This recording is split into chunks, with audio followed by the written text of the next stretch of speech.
Ngayon, kung ikinakala nyo na mapapatahimik nyo ko dahil sa mga subpina na yan, dahil sa mga warrant na yan, nagkakamali kayo. Eto, nandito pa ako, hindi ako nakulong. Yung mga loyalista, mga basir dyan, sinasabi niyong himas Rias, hindi ako maghihimas ng Rias. Okay? Oh, himas cellphone. Hindi ako maghihimas ng Rias na yan. Ba't ako makukulong? Hindi naman ako magnanakaw. Diba?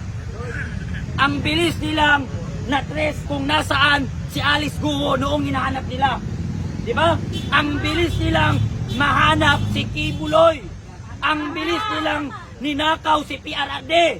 Pero bakit ang hirap ipakulong at ipatawag si Zaldico, Martin Romualdez at ang mga iba pang politikong magnanakaw?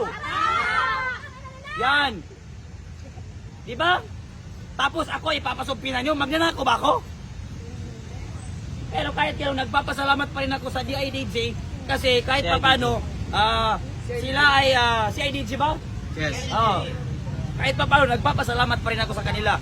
Isang karangalan sa akin na ipatawag ako, isang karangalan sa akin na makulong ako dahil sa pagsasabi ko ng katotohanan. Hindi nakakahiya sa isang tao na makukulong o mamamatay dahil sa pakikipaglaban niya para sa kanyang bayan at sa kanyang karapatan. Pero nakakahiya na tumakbo kang politiko, wala kang serbisyo kung hindi pagnanakaw lang ang ginawa mo.